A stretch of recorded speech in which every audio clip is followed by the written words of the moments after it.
reflect those of Yoakley Scott Corporation and your sports network. Yeah, I've been closer to Jesus before, so can you help me out? Oh, can you help me out?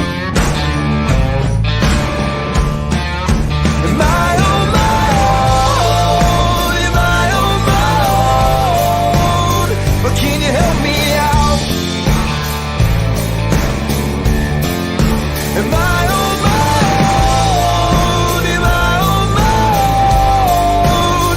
Or can you help me out? Can you help me out?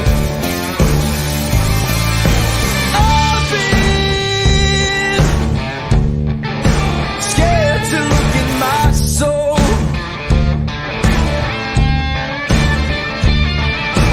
I've been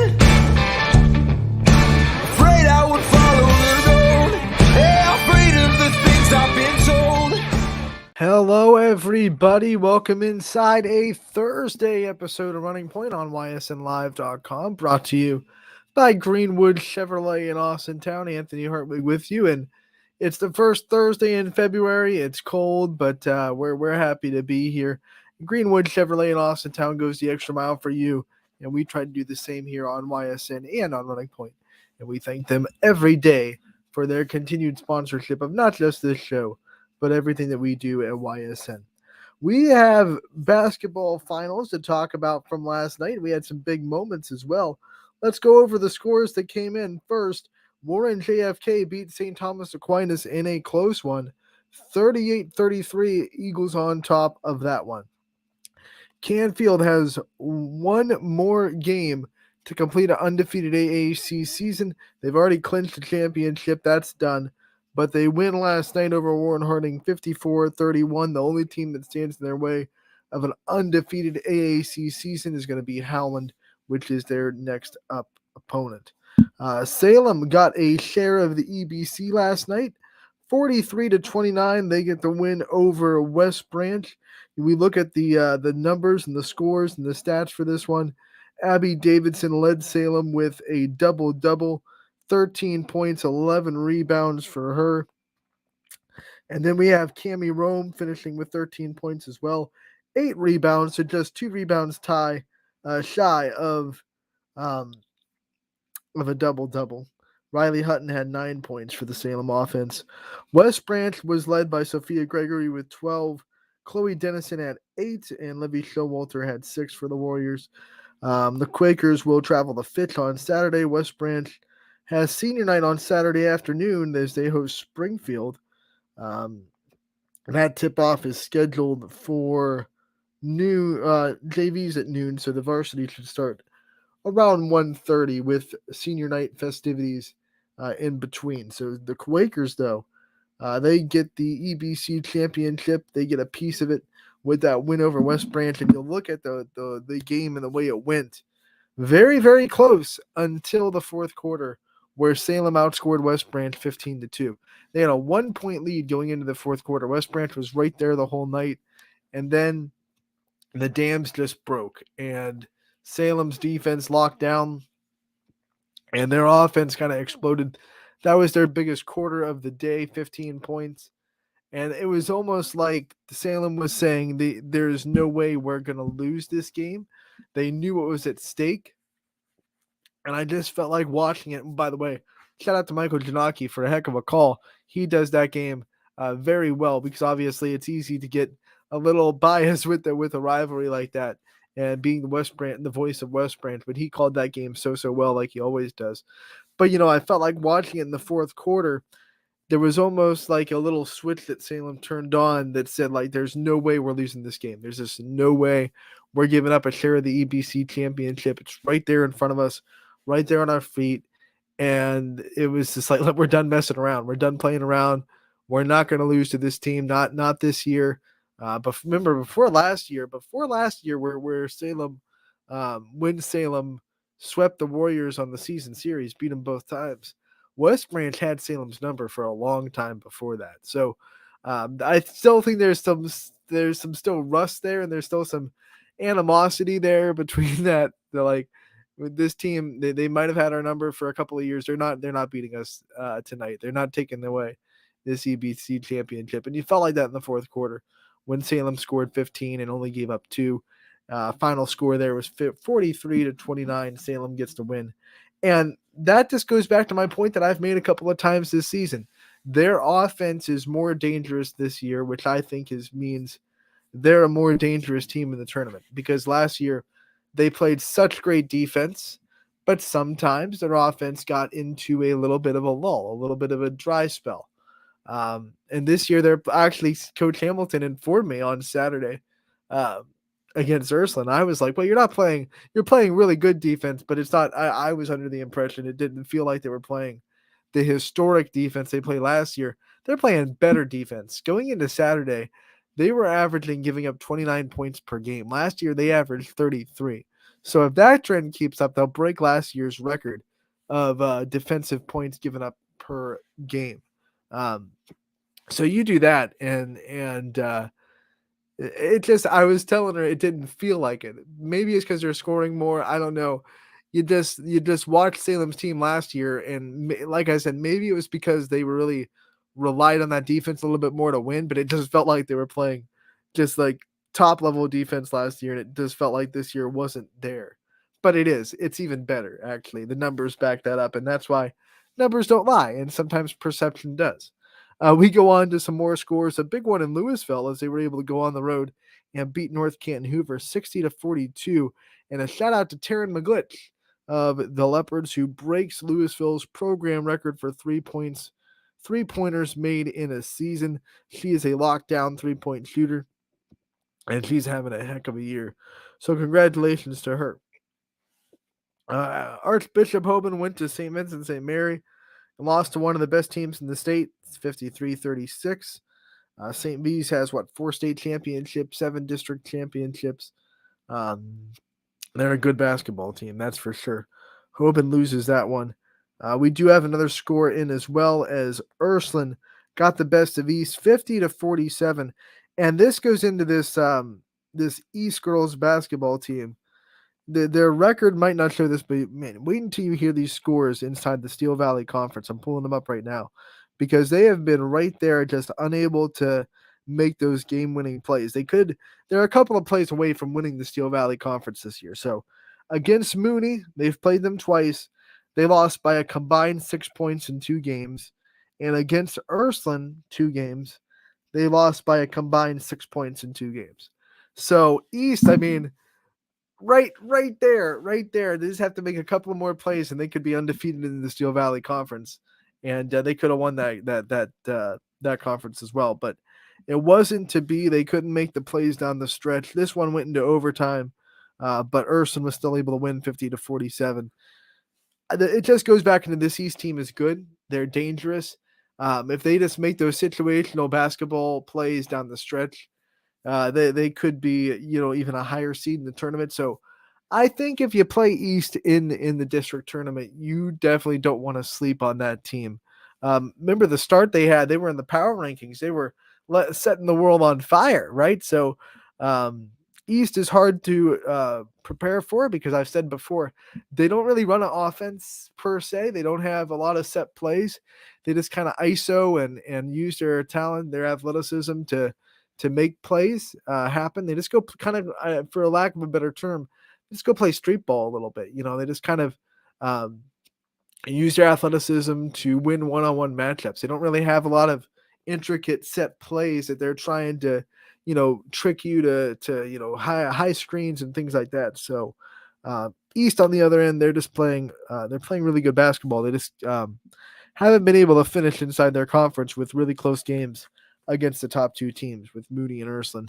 Like I said, 4 games between those 2 opponents, and they've lost those 4 games by a combined 12 points. So yes, that's tough. There's no moral victories in basketball. We all know that, but it is a sign of life and a sign of danger a little bit. If you're playing East, you don't make that one play that Moody and Ursuline have been able to make a couple of times, then East can swing it the other way and beat you. So you gotta be extra careful when playing the Golden Bears. But that is that score. Ursuline once again wins 50-47. Some more scores for you. Orange was able to battle West Geauga, which is one of their biggest conference rivals. West Geauga, a very good team at CVC. They lost 59-40. We saw on the girls' side as well, Edgewood ended their league schedule with a win over Geneva, 62-35. Casey Kanicki and Katie McCollister both led with 16 points for the Warriors. 15th win on the season. They have 3 non-conference games to finish out their schedule before they get ready for that district tournament in Division 2, where they are the 6th seed. Now we go to the boys' side. Another big moment and a big milestone on the boys' side.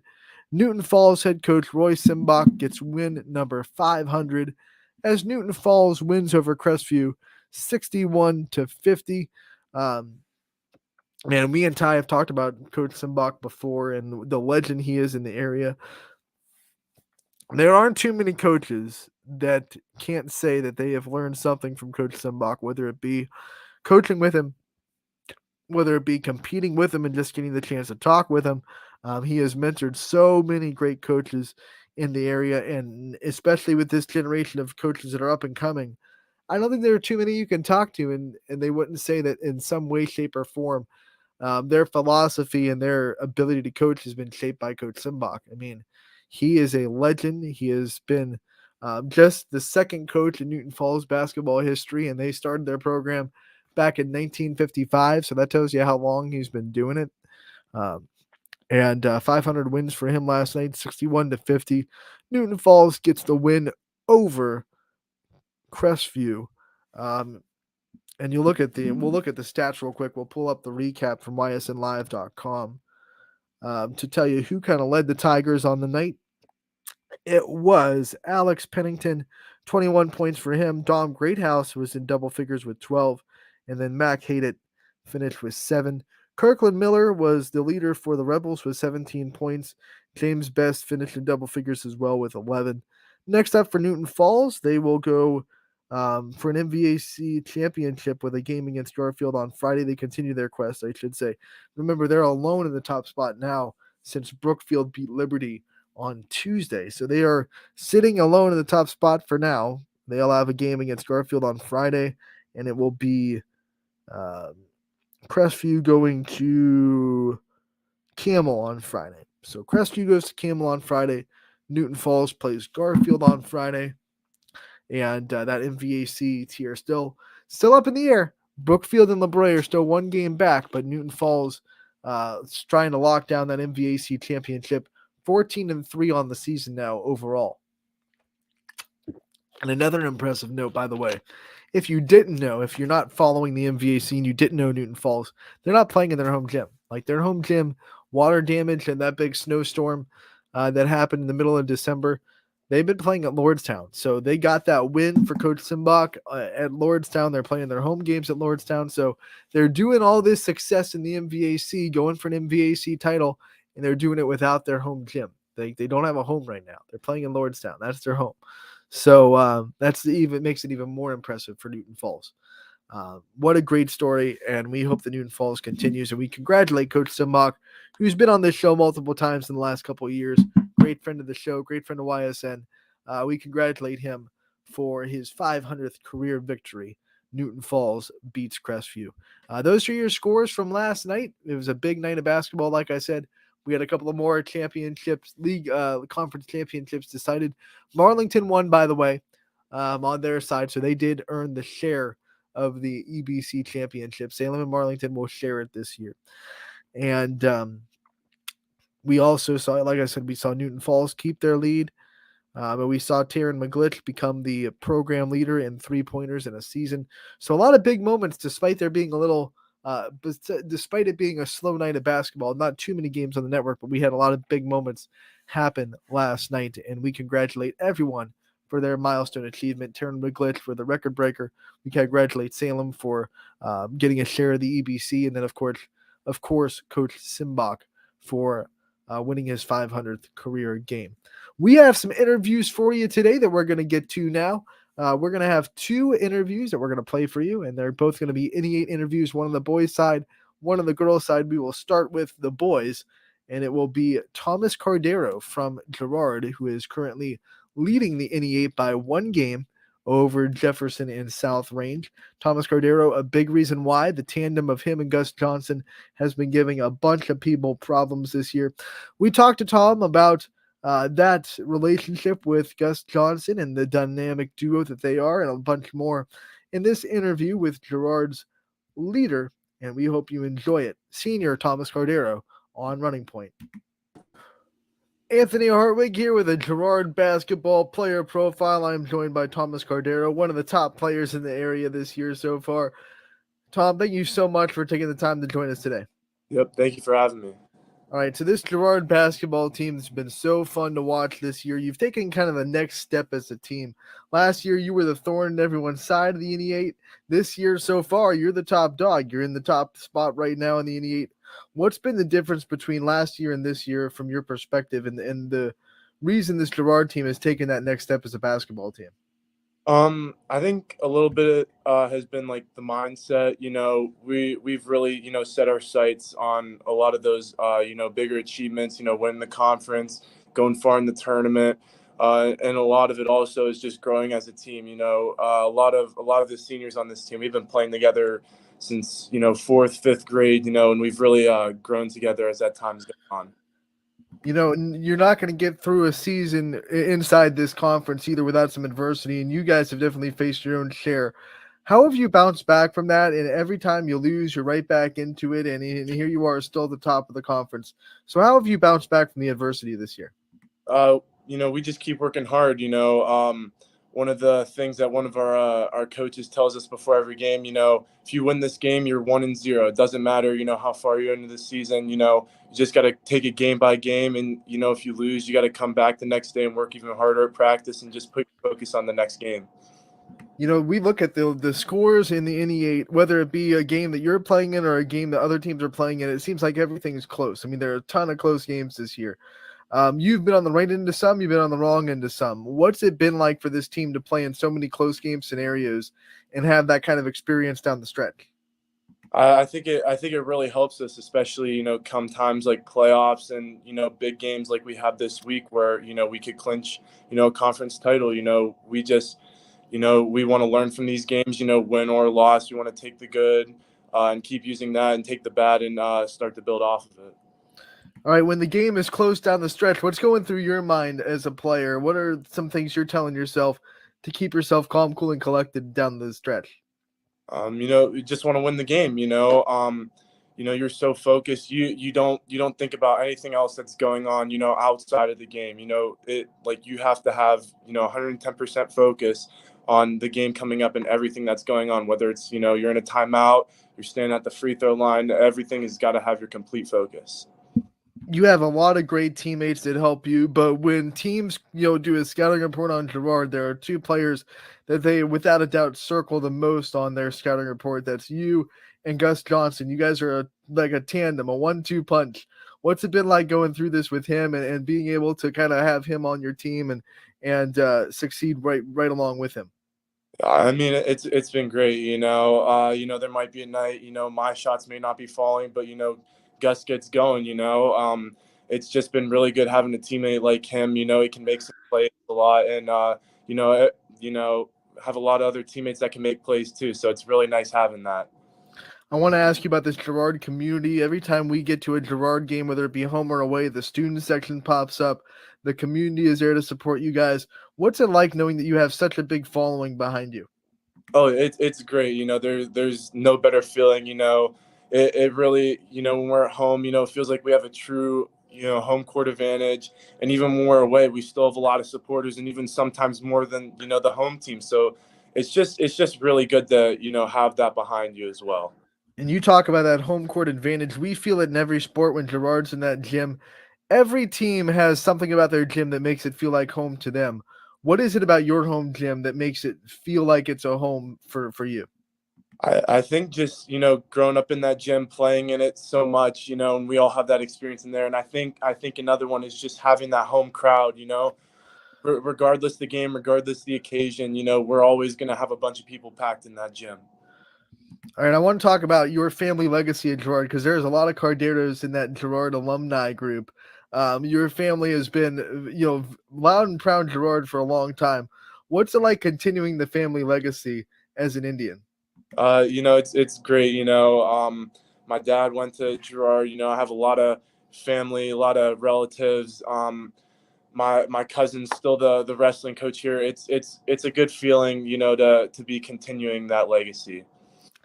How much support have you felt from family members that maybe even you don't even talk to that much, that are like right behind you and rocking you on because you're keeping their family name proud in the hallways of Girard? It feels so great. It's overwhelming sometimes. It's always just a good boost of morale. To have them supporting me. Does it ever turn into pressure at all? Like, hey, like this is my family, this is what they've done at Girard, I have to live up to that. No, not really. It does kind of help with a little motivation though. But I really don't see it as pressure as much. It's more or less just motivation to me. What else do you use as motivation? You're such a fierce competitor. You have to have other things as well that keep you motivated and keep that competitive engine going. What other things do you use to motivate yourself? Well, I'd say the main thing is, I just want to win. At the end of the day, that's what I'm worried about is, are we winning or losing? And I'd say another thing is, I want to play at the next level. I aspire to, play in college after high school, and just going out and competing every night, I think is really gonna help me prepare for the next level. When you have dreams of playing at the next level, you obviously have to put the work in, and it's a lot of work that people don't see. It's outside of practice, it's getting extra gym time. What kind of things have you done to kind of, up your level and try to get yourself prepared for next level basketball?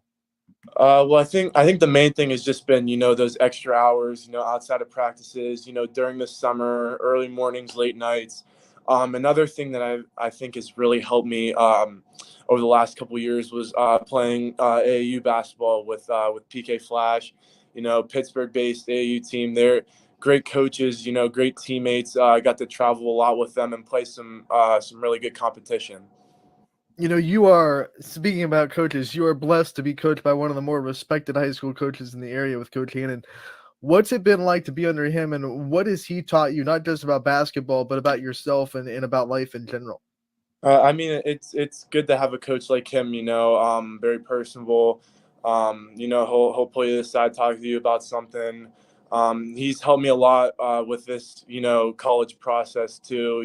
Finding out what's the best place to not just to play, but go for academics as well. So it's just great to have a coach like him, especially these last 4 years. Do you think there's one piece of advice he's given you over your career that is going to stick with you after you leave Girard, whether you're playing at the next level or not?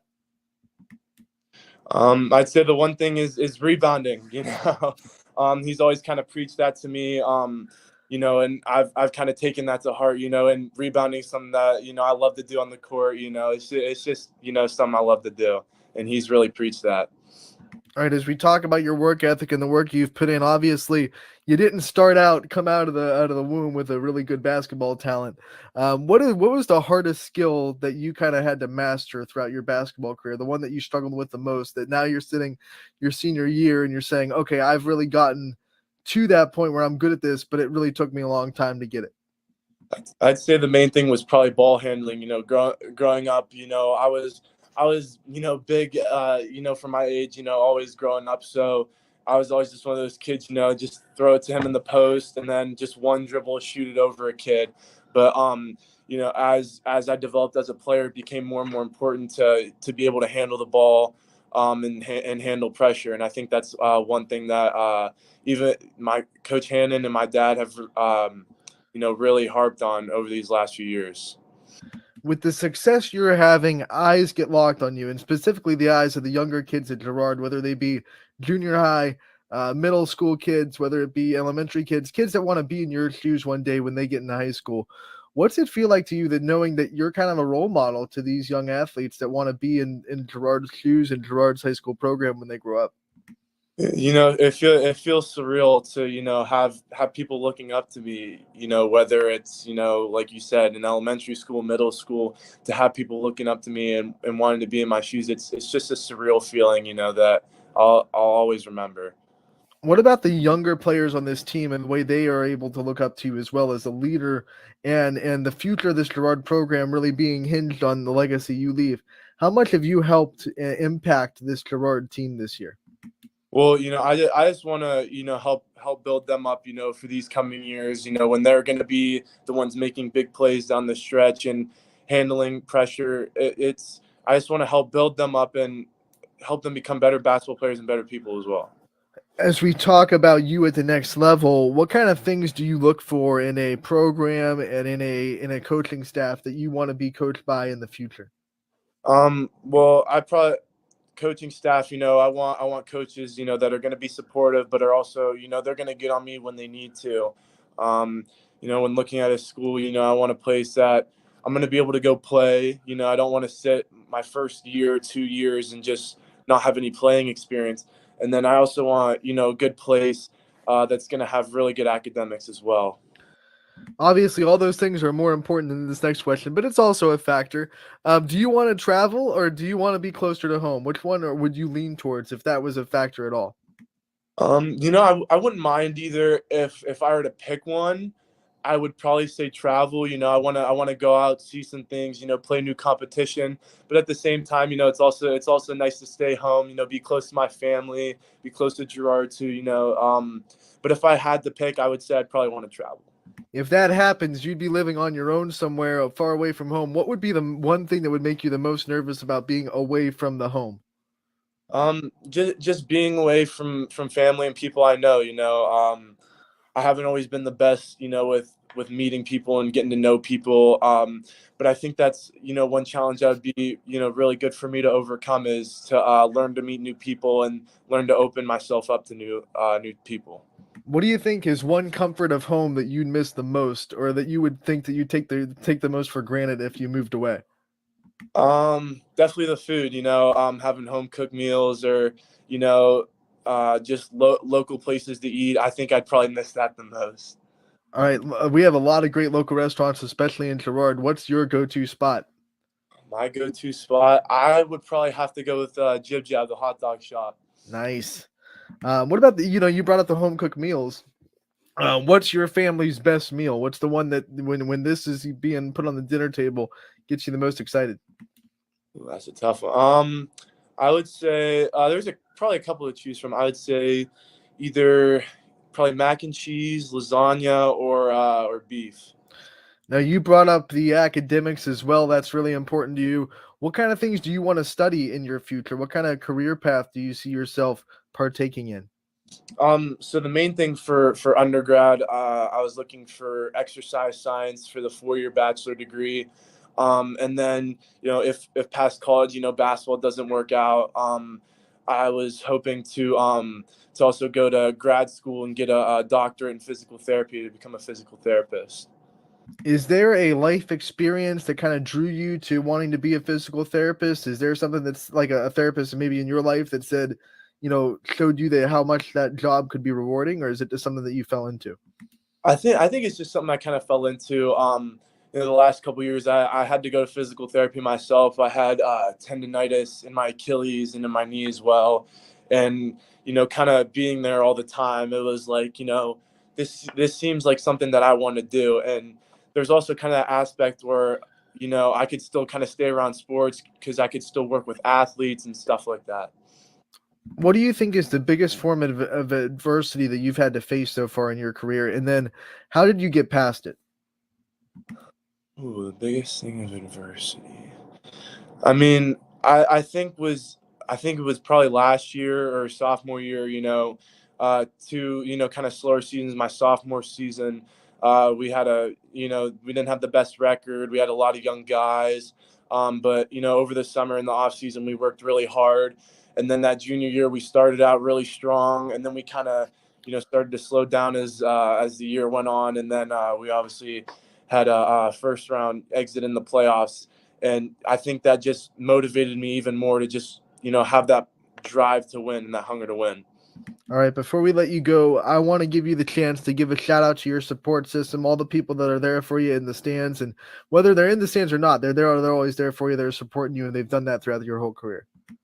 Obviously, I want to shout out my parents, my mom, my dad, my two siblings, my older sister, my younger brother, who have helped shape me in the person I am. My grandparents also, they've been really supportive of me. They've always been really good support systems. My coaches, Coach Hannon, Coach Subban, Coach Carton, our coaching staff.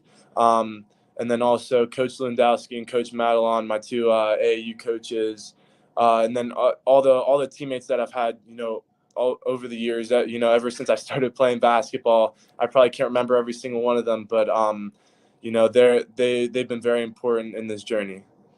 All right, Thomas, thank you so much for taking the time to join us today. We wish you the best of luck the rest of this basketball season and in your future endeavors, and we can't wait to talk to you again real soon. All right, thank you for having me.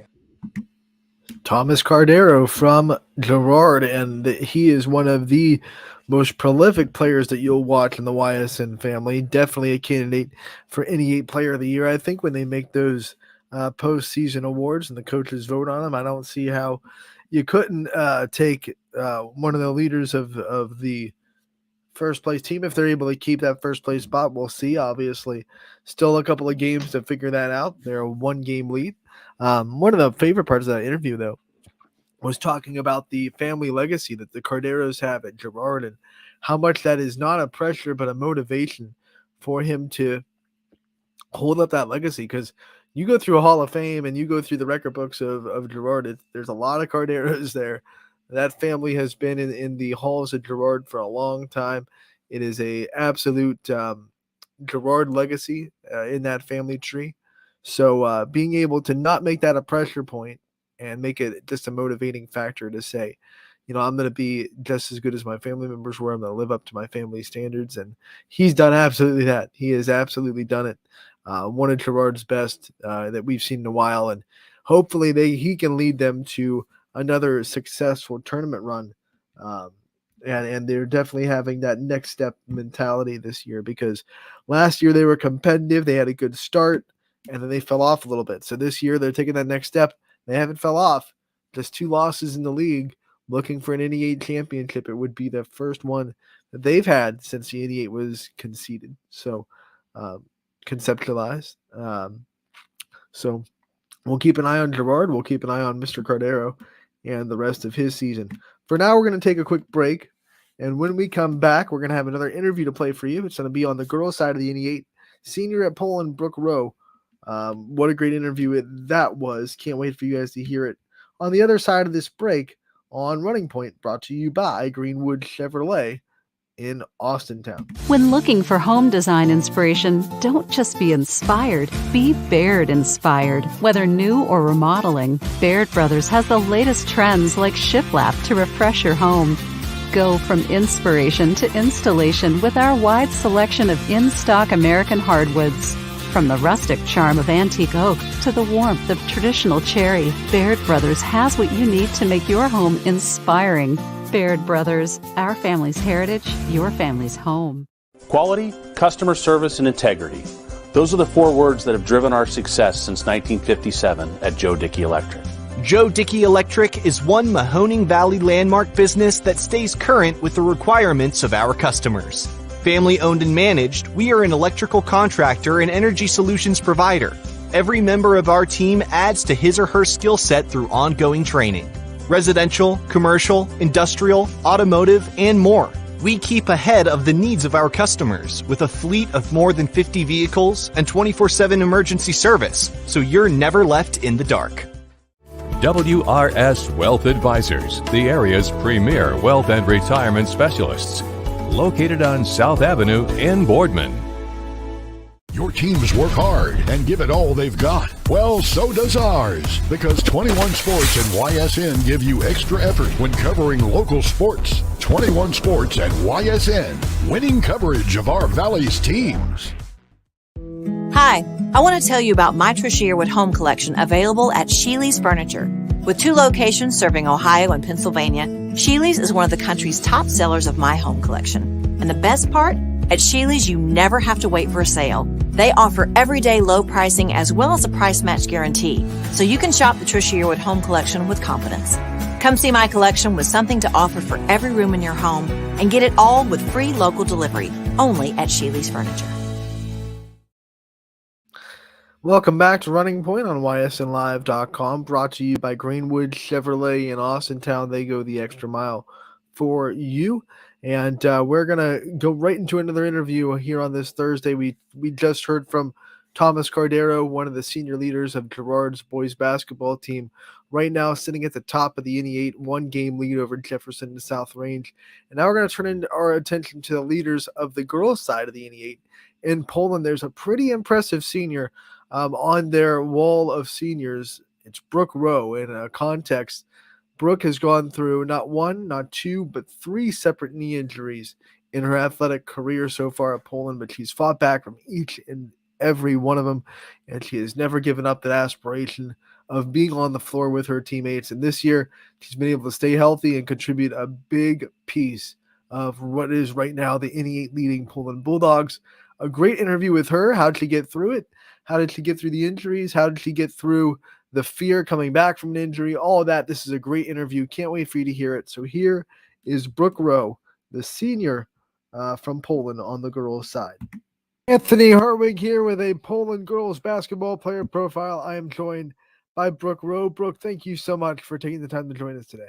Thank you for having me.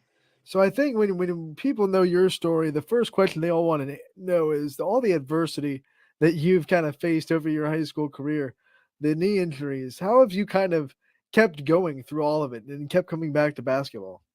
I mean, honestly, it's been my faith that has really kept me through this. I mean, having God on my side and having my church behind me and all my church family, they've been there for me through everything. And honestly, without God, I wouldn't be where I'm at right now. Through all of it, what was the thing that made you want to keep coming back to basketball and keep wanting to kind of put yourself on the court? I mean, honestly, just for my girls and the rest of the girls on my team, just seeing them and how hard they work, I wanted to get back and be able to help them out. And the rest of my seniors in my class, I just wanted to be there with them. And now here you are, your senior year. What's it mean to you that you are able to be back on the floor your senior year and you're able to share this senior year with all of your senior classmates? It has been the best experience, honestly. I mean, I love that I get to be a part of it in a different way, and I love being able to contribute and do my part. How hard has it been to kind of get back into a basketball rhythm and trying to find your stride since the last 3 seasons have kind of been hit and miss and you've been cut short 3 times in a row? I mean, it's been difficult at times, not being exactly the same player I used to be. However, I just have to tell myself that it's better than being on the bench. It's better than injured, and just kind of take it one step at a time. Yeah, like you said, it's better than being on the bench. But back when you were on the bench, one of the things that was always awesome is the energy you brought this team. Where do you think that comes from? The ability to really bring this team energy, even probably on your hard days when you wished more than anything that you could be out there yourself.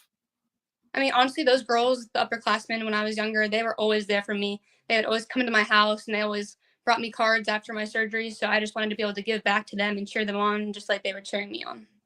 How much have those seniors that you grew up with impacted the kind of senior you are now? Oh, I mean, they're the biggest impact on me. I wanted to be every bit of what they were. They are what made our team such a family atmosphere. Everyone knows that Poland is just like a big family, and I just wanted to continue that for them.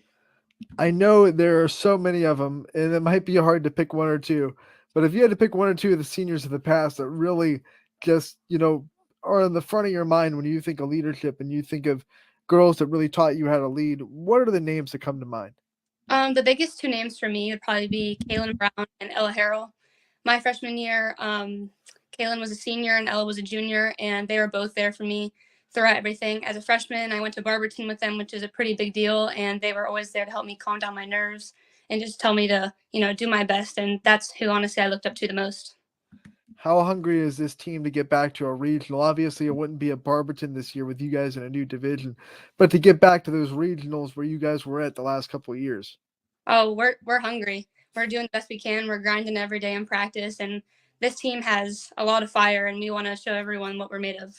I feel like all the preseason, everyone has their opinion on what the league's going to look like, and it feels like this team just let it steam a little bit. Just let everyone have their own opinions, and they kept it internal, and now they're letting it out. What motivated you guys throughout this whole NE8 season to go out and win all these league games?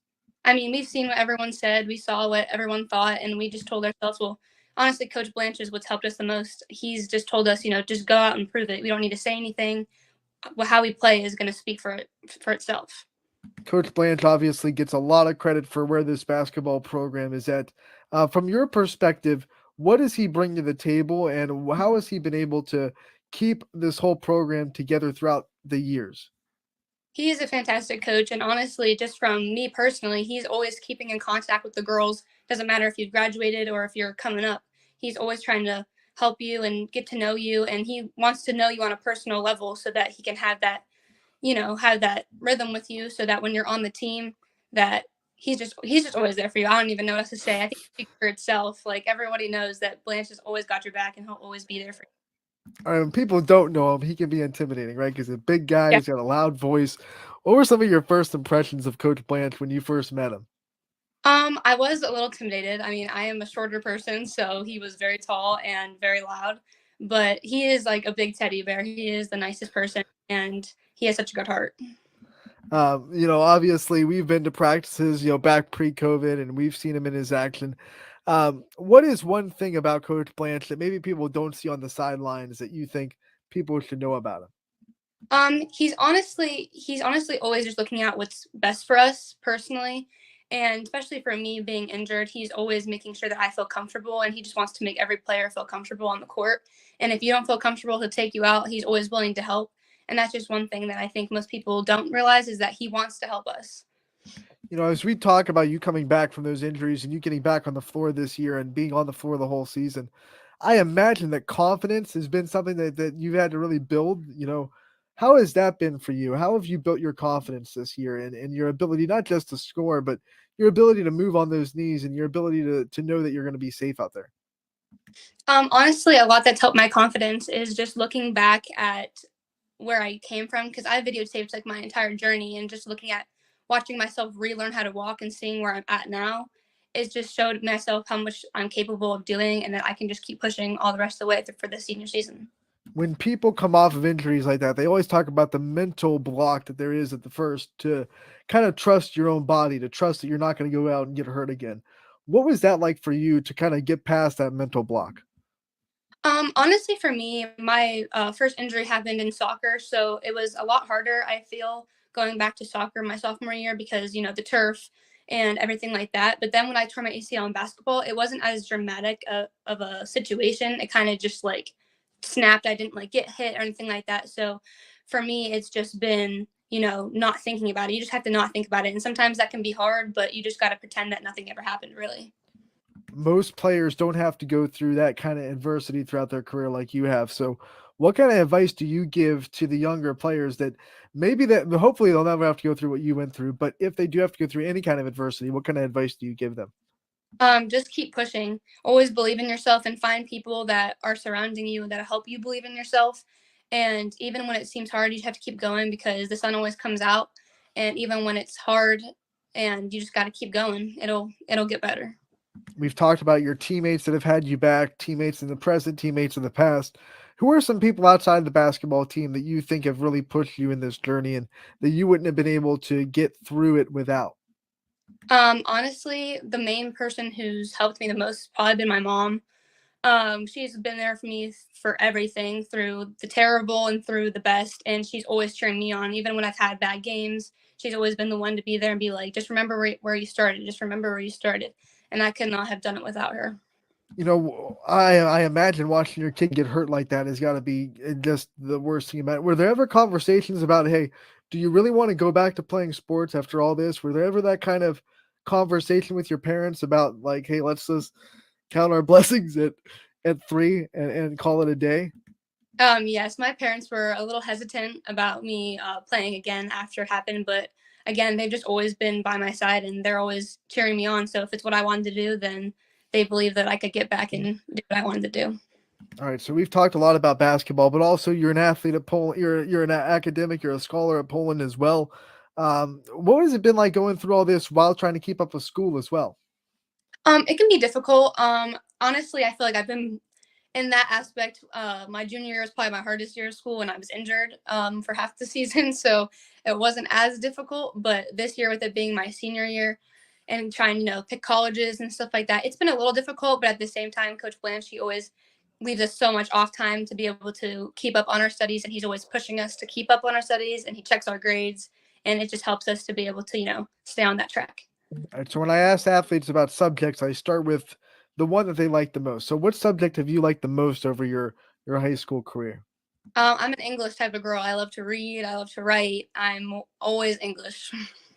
On the flip side, what subject have you had to work the hardest at and has given you kind of the most trouble throughout your schooling career? I would say, honestly, math has been my hardest. However, I've had two basketball coaches that have been my throughout the year. Coach Grisdale was my math teacher my freshman year, and then Coach Diamond was my math teacher last year. They've both been able to help me so much. There's so many parts of math. What's the one that really caught you up? Was it geometry? Was it algebra? Geometry. That was the one. That was the one. Was that the one that you had Coach Diamond for too? Yeah. Well, they had all worked out then. Yes. Obviously, we talk about Coach Blanche. I do want to talk about Coach Diamond and the rest of the staff because they bring stuff to the table too. And it's a new coaching staff this year. You lost a handful of coaches the last 2 years. What have these new coaches of the Poland program brought to the table on your perspective? I mean, honestly, the biggest coach for me has been Coach Bella, because for me, when I was younger, she was playing for Poland, and she was one of the people I looked up to the most as a fifth, sixth grader, watching her throughout her career. She was an amazing basketball player. So now to have her as a coach, it's been so amazing because she's just taught me so much, even with it being only 1 year. What has that been like, just to be able to pick her brain about basketball this year and be able to ask her what she did in this situation and stuff like that? I mean, she's the most helpful on the sideline for a guard, because when we're in those situations where we're playing a team that's taller than us, because we're a pretty short team, she was a short girl too, so she's helped us know how to break those traps, what moves to use, what not to do, and it's just been so amazing having her and her experience. You guys have a lot of rivals at Poland. Which one is the team that you circle the most and you get the most excited to play on your schedule? I would say Struthers has been our most favorite to play this year, just because they were out for blood and they wanted to beat us, and we wanted to beat them. And I think that was our biggest rival for this year, in my opinion. All right, now I'm going to ask, obviously Poland's got to be your favorite gym. It's your home. What's the favorite gym to travel to? Is there a favorite road trip that you guys have? I would say my favorite gym to play out actually is Struthers. I think it's very similar to Poland's, and it's what we're going to be playing on for the tournament, hopefully. So it's nice that that's the gym that we got. And you guys get such great community support when you are home. What's that mean to you guys, that Poland is a community that backs their girls' sports and puts people in the seats and cheers you guys on? Oh, it's been absolutely amazing this year. We've had the pep band at a lot of our games, and even when we just played Struthers away, we had a student section, and most girls teams don't get that. So to have our entire administration out trying to cheer us on and get people out at the game, it was amazing having so many fans here. You had a great student section on Monday. What's your favorite sport to be a part of the student section for? Oh, I love being at the student section for football games. Football games have been the best. Even if our team's not that great, we're all there. We're all cheering them on, just having a good time. What's the favorite part of a Friday night, football atmosphere from your perspective? I would say the best is just, dressing up the theme with your friends before the game, getting super excited, kind of living that high school experience.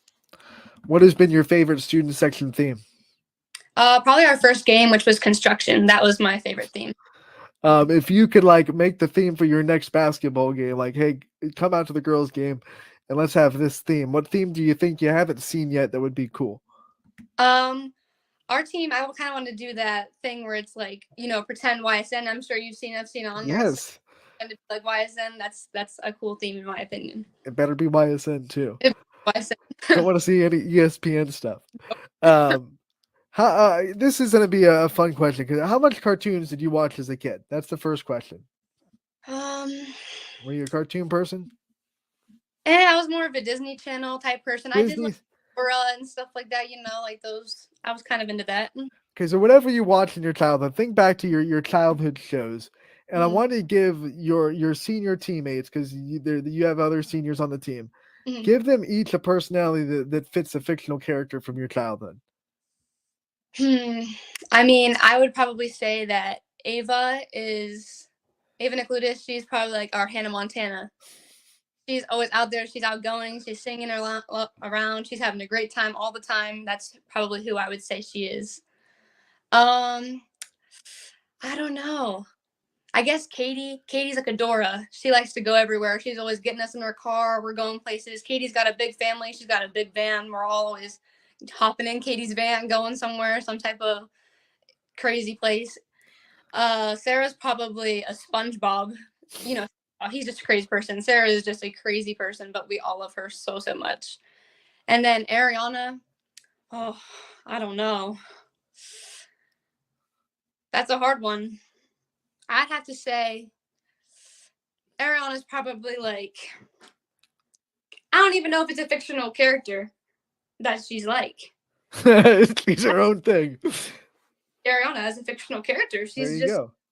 She's kind of in the same boat as Ava. She's like kind of like a Hannah Montana. She's probably like, more of a Hannah Montana when she's not Hannah Montana. So like she's Miley and she's Hannah. Yeah, Miley. She's more like our Miley. She's like our leader, Awesome. People. That's what I would say. I can't leave you out either. So if you had to kind of give yourself a fictional character, who do you think you fit? I'm probably an Olaf. Okay. I'm kind of quiet, but also I'm really crazy and really funny when you get to know me. I have my funny days where I'm like super. I have other days where like I'm not talking at all. Oh man, that is great. And you play your best in the winter, just like Olaf does. So, Brooke, before we let you go, I want to give you the chance to shout out your support system, all the people that have been there throughout your journey, and all the people that will continue to support you throughout it all. Just want to thank my parents. They've been there for me through everything. I want to thank all of my coaches and my teammates and my fellow seniors. Obviously, want to thank God. He's been there for me since day one. And I would also like to thank my boyfriend for being there for me through everything. All right, Brooke, thank you so much for the time. We wish you the best of luck the rest of the year, and we can't wait to talk to you again real soon. Of course. Thank you for having me. Brooke Rowe from Poland, and a great story, a great player. Love talking to her. Just adversity personified, right? So getting through adversity, I should say, personified. 3 separate knee injuries, never gave up, back on the floor here. Never kind of sank into that fear, that mental fear that can happen when you have an injury, especially, you hear all the scary stories about the knee injury and how people are kind of, you have to trust your knee again after you come back from it. And she's gotten through all that. She stayed healthy this year, and she's been a big piece to that Poland team. So it was a great interview.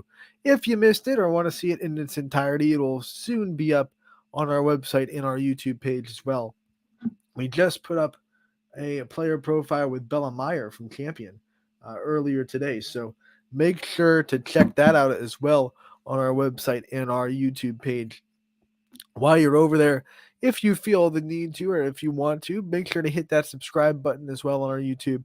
Like the videos and hit that notification bell so you never miss a minute of the video content that we put up on our YouTube page, whether it be post-game interviews, player profiles, coaches' corners, highlights, and a lot more. It all goes on our YouTube page, which is honestly updated almost regularly. So head over there and check it out. Before we get out of here today, we want to get you the schedule of the night on the network for girls basketball. It is the first Thursday of February, the first time that a lot of these girls are going to be playing in February. And before we get to the games that are happening, we have to tell you about one cancellation. Liberty at Campbell Memorial is not happening. It has been canceled. But everything else is greenlit. So we'll start with at 6 o'clock, Lowville traveling to Sebring. Eric Hughes will be on the call there. Mineral Ridge goes to Waterloo. That'll be a fun one between the Rams and the Vikings.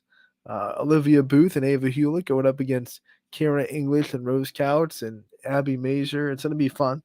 Southern will go to Valley Christian. Noah Doty on the call there. 6 o'clock as well, the start time there in Youngstown. Wellsville travels to Lisbon. Quinn Pushkar is going to be on the call for you there. 6 o'clock, your start time. Badger will be at Shocker. NAC championship on the line tonight. Badger going for their first league title in 38 years. Matt Morrison will have the call for you on that one. Brooke will be at Beaver Local tonight. Michael McKenzie on the call at 7 o'clock. Crestview goes to Garrettsville Garfield. This one is for first place in the MVAC. It's all on the line. Garfield hosting Crestview. The school will have you covered for that one. Girard comes to the Thriller Dome in South Range at 7 o'clock. I'll be there for that. Jefferson goes to Lakeview. Sam, the Lakeview guy, will be covering that like he always does a great job with the Lakeview Athletics. Niles goes to Struthers. The school broadcast crew has you covered there. Poland will travel to Hubbard. Jamie Thompson and David Williams on the call for you on that one. United will go to East Palestine. Chris Sigler will be on the call. And Latonia will go to Columbiana. Joe Eusebio on the call there. A couple of games that are not on the network but are happening. McDonald will host Western Reserve tonight at 7. Champion goes to LeBray at 7. And then at 6:15, Brookfield will go to Newton Falls. That game being played at Lordstown. Like we said earlier in the show, Newton Falls not able to play their games on their home court due to some water damage. So at Lordstown at 6:15, Newton Falls, Brookfield going at it as well. So that'll be the slate of games on the network tonight. Looking forward to it. A lot of good basketball coming up for you on ysnlive.com/live is where you can find it. Scroll past the sponsors and click on whatever link, whatever game you see, that link, and then you scroll past the sponsors, get to that video window, hit play. It's completely free thanks to the wonderful sponsors that we do have. The sponsors that you have to scroll past to get to the video are the ones that are making sure that that video is able to be brought to you for free. Make sure to check it out. ysnlive.com/live. That'll do it for today's show. Power Hour will have you covered from 3 to 4 today. And I'll be back tomorrow from 1 to 2. We'll have a coach's corner tomorrow to be played for you guys from Randy Vinsel, the head coach of the Edgewood girls basketball program, as they gear up for their tournament run. I had a chance to talk with him a little bit earlier in the week, so we'll be playing that tomorrow. And then we'll also recap tonight's action and preview the weekend for you on Running Point tomorrow from 1 to 2. But that'll do it for today's show. We thank you so much for tuning in today. This has been Running Point, brought to you by Greenwood Chevrolet in Austin, Texas.